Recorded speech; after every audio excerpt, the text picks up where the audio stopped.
Welcome back, friends, and thank you for joining me in the kitchen today. And if you are new here, my name is Kim. And I don't know if you caught my last video. I was making some yeast dinner rolls that I was making to go with some stew. Well, this is the second part of that video. This is the stew I was making to go with those yeast rolls. So if you missed that video and you would like to see it for the yeast rolls, I will go ahead and post a link in the description below. But I am just getting started on my stew. I'm just working on chopping some vegetables up. I've just taken 4 ribs of celery and I just diced those into about, I don't know, just but some bite-sized pieces. Don't want them too big and you don't want them too small, because this is going to cook for a while and cook down so that beef stew is nice and tender. That is one juicy onion today. Wipe that up.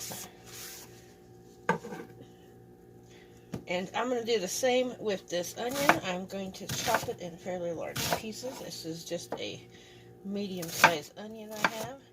And I'm just going to do, I don't know, probably about 1-inch cubes. But like I said, in my last video, I was making some dinner rolls to go with beef stew. It has been very, very cold outside, and it is supposed to snow. And it is just frigid temperatures out there, and we've got high wind warning. So I just figured it would be a good day to make a nice pot of beef stew. And I don't know about you, but beef stew is one of my favorite comfort foods. I just absolutely love beef stew on a nice chilly day. But this stew is just a really quick and easy throw together stew. And if you know me and you watch my videos, you know that I love quick and easy meals. Don't take a whole lot of ingredients, and they still taste good. So you can make really good comfort food without having to do a whole lot. Now this, I'm just going to do this in a pot on the stove today, but you could also put it in your crock pot and cook it low and slow until everything is nice and tender. Or you could even make this in your Instapot. I have done that before. You just brown up your meat in the Instapot and throw everything in there. This potato is a monster. So I figured I'm going to use it up. I got a bag of baker potatoes, and this is more than a baker to me. There is just no way you could eat that. And you might be able to if you were to stuff it and make some stuffed potatoes for dinner. But that's about all you'd want to eat. I don't even know if I could get through the one that size. It is pretty good size. Now I washed this, and I'm going to rinse it again after I peel it, just to make sure I get it nice and clean. But I am just working in the kitchen today. Figured it would be a good day to make a nice comfort meal. It is a cold, nasty day. I was just outside in my chicken runs, and the water bowls were completely frozen, which is what we have to deal with every winter, but that's all right. So hopefully in a couple of months it should start to warm up, but it is January, and I'm in Colorado, and January and February are our coldest months. I'm going to rinse these potatoes, and I will be right back. Okay, these are all rinsed off now. Let's get these chopped up. This little tiny potato is so much smaller than that one. And these I'm going to do in pretty good sizes, because this is a stew, and it is going to be something that I am going to put on the stove. And I'm just going to turn it on low and just let it cook for at least an hour. Just until the meat is nice and tender, because you don't want chewy meat in your stew. So I'm going to go ahead and cut these potatoes pretty large, just so they don't cook down to nothing while they are slow cooking on the stove. I'd say they're, oh, I don't know, maybe an inch and a half by an inch and a half, but they will shrink during the cooking, so they will be bite-sized later on when our stew is done.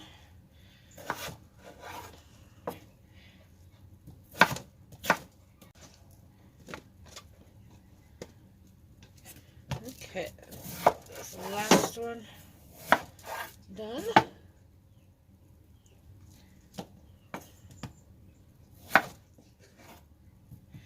And then we will work on getting the meat cut.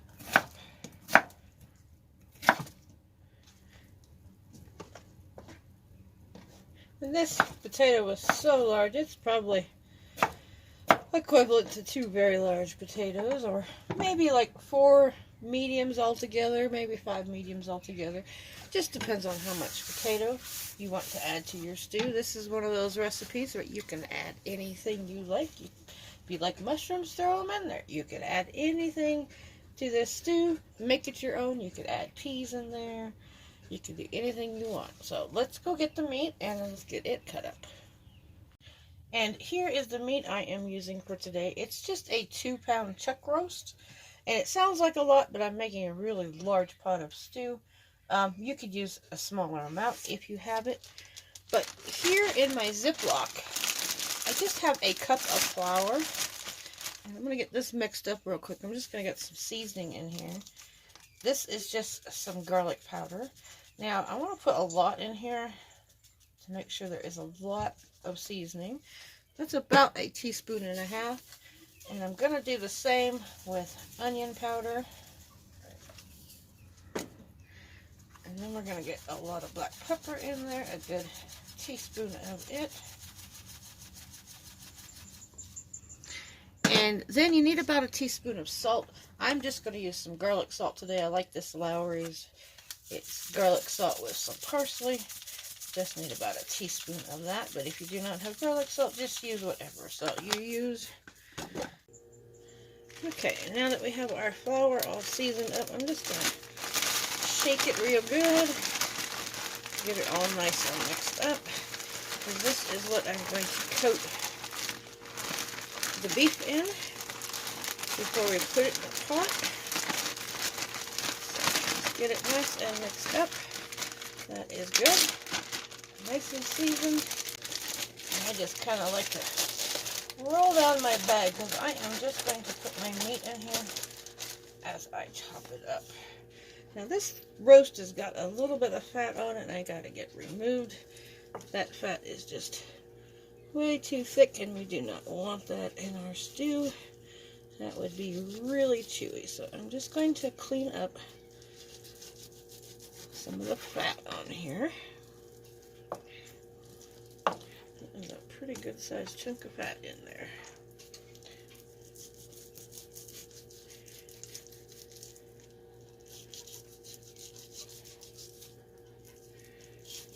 Take that out.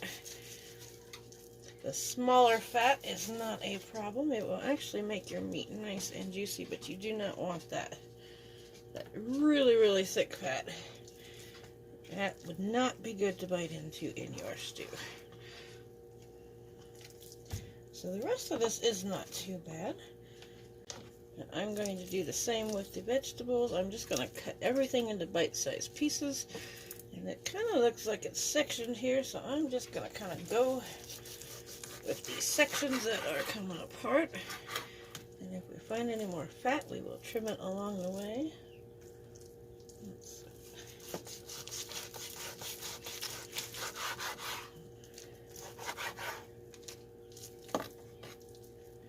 This piece has got some fat in it too, so I'm going to take that off.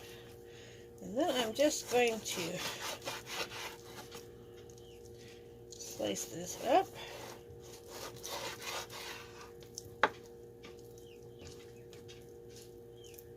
And I'm just going to cut it in about 1-inch cubes.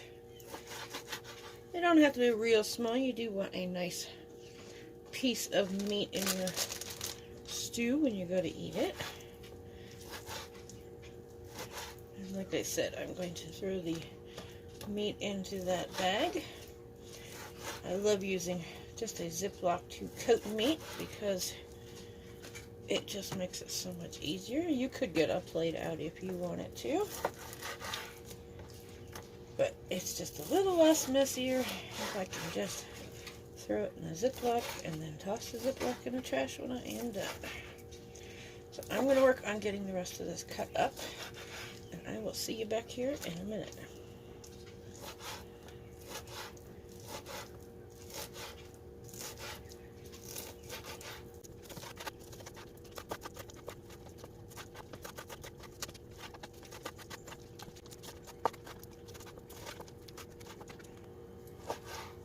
Okay, that is the last of it. I am going to get this out of here and get this cleaned up and get my hands washed up real fast.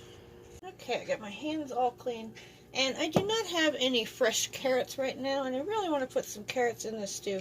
So these are just some canned carrots that I canned in 2022 that I want to use up. I'm just going to drain the water off of these now. These are completely cooked, so I do not need to cook them. They just need to be warmed up. So this will be the last thing I throw in, like the last 5 minutes of cooking. But if you're going to use regular carrots, just go ahead and cut them up and add them when we add all these other vegetables. But these are just completely cooked, so they just have to be warmed up. So I'm going to drain these. And I love home canning because just like today, I did not have any fresh carrots in my house, and I can just run to the cabinet, run to my shelf, my pantry shelves, and pull out a jar of carrots and use them up. So it's very convenient. If you have not ever tried canning before, I highly encourage you. I am getting ready to work on my spring garden. About time to get some seeds started in the house and start planning out my spring garden and what I'm going to be growing this year. And last year we canned all kinds of stuff. Green beans. I've got lots of peas in the freezer. I did not do carrots last year because I still had a bunch from the year before. And I don't know if you watched my videos. I think Peanut, my chihuahua, ate most of my carrots out of my garden. That is her favorite treat, so she got the treat last year, but I will definitely be canning more this year because I do not have many jars left. And we have little Gus now. He is a Pomeranian, and he loves fresh carrots too. I found that out at the end of summer when we were cleaning up the garden. I gave Peanut one of her carrots, and he asked for one, so I gave him one, and they quickly became his favorite treat. So I guess it's always a good thing if the dogs just want carrots for treats instead of dog treats. Peanut actually prefers them over any of the bacon flavored or the ones you buy in the store.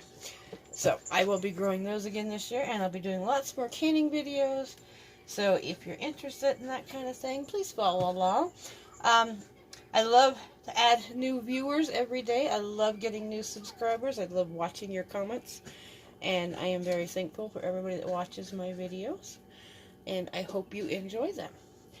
So, let's get this going. I just shook this up and the meat is nice and coated. And see how easy that is? You did not have to dirty your hands. You don't have those nasty fingers. So I am going to get over to the stove and we're going to get going. Okay, so I have a large pot on my stove and I'm just going to add about 2 tablespoons of oil. I'm going to let this get nice and hot. Just enough just to put just a thin layer on the bottom of your pan. But we want to make sure it gets nice and hot. We do not want to add this when the oil is cold, because it will sit there and steam, and what we want to do is we want to brown the outside of our meat. That's why we coated it in the flour. The flour will help with the thickening later. But I just want to get that nice and warm. And that pan was pretty hot, and one way to test it is just to throw a piece in, and if you hear a sizzle just like that, you know it is warm enough. So what I'm going to do is I'm going to take this beef, and I'm going to dump all of it, including whatever flour was left in here, because we need that flour later for thickening. And I have my burner on about a medium high. And I know it sounds hot, but we want to make sure and get this nice and brown before we add any liquid in here. So I'm just going to stir it, just to coat it with that oil. Break those pieces up, and I'm going to leave it sit for about a minute before I stir it. I don't want to keep stirring it. I want to let it sit for about a minute and brown, and then I will stir it. Okay, I'm just going to give it a stir. Feel those nice brown pieces in there. That's what we are looking for.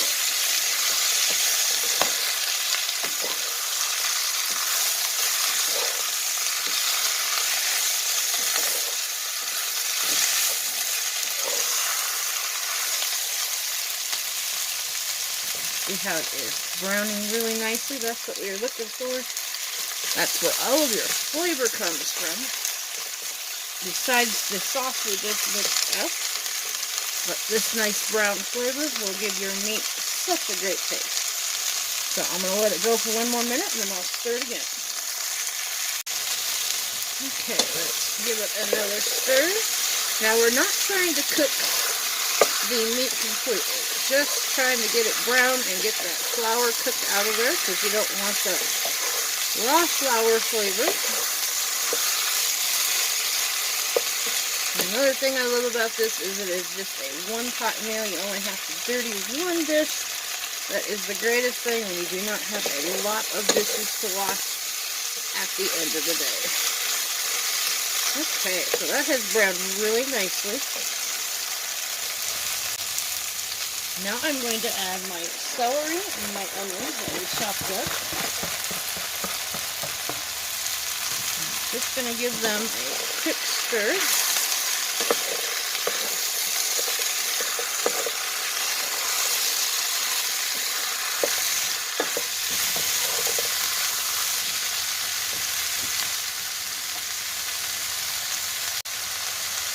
And I'm going to take my gravy and I'm going to stir it before I add it, because it has settled a little bit. I'm going to pour that in. Give that a good stir. And I'm also going to add 2 more cups of some hot water now. I'm just going to use some tap water. And I actually decided I'm going to add about 3 cups of hot water, because it will cook down over time. Give that one more stir. And now I'm going to add my potatoes in.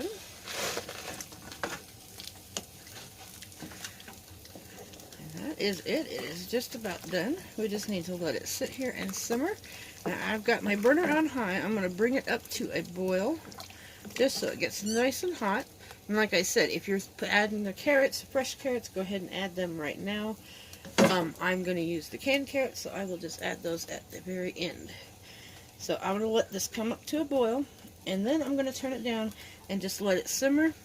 And I'm going to let it simmer for at least 30 minutes. I recommend about an hour if you have an hour, because it will make your meat nice and tender. You just want to simmer it until that meat is nice and tender and those vegetables are cooked. Doesn't that look so good already? And it will thicken up because the flour on the meat and that brown gravy mix also has a thickener in it, so it will thicken up as it cooks. So I'm going to let this come up to a boil, and I will see you back here in a minute.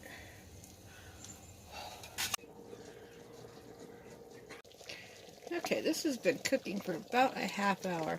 Now I'm going to let it cook just a little bit longer because the meat is still kind of chewy. Chuck roast is a cheaper cut of beef, and it does need to be simmered down. But you can see how thick and rich this has gotten now. Look at that. Doesn't that look good? all those vegetables in there, but I am going to go ahead and let mine cook down for about another half hour. I'm just going to leave it on a low simmer until that meat is nice and tender. The vegetables are all cooked now, so I will bring you back when I get this plated up. So our stew is all done, and I've just got a bowl here, and I've also got one of those really nice yeast rolls that I made this morning. Doesn't that look good? It is so thick and hearty. It is so creamy. Doesn't that look good? Nice vegetables in there. The meat and the vegetables are all nice and tender. But like I said, I made these yeast rolls this morning. And if you would like to watch the video on that, I will leave a link in the description below. They are very quick and easy. Only have to knead them for a minute. But doesn't that look absolutely delicious, especially on a cool winter day? It is nice and thick and hearty and a great comfort meal. And this pot will easily serve 4 to 6 people. Easily 6 people, or a couple people with some leftovers. And thank you, friends, for joining me in the kitchen today. And I hope you like this recipe as much as I do, and I hope you get a chance to try it. It is delicious and really easy. I went ahead and let it simmer for about an hour just to get all those flavors cooked together and everything nice and tender.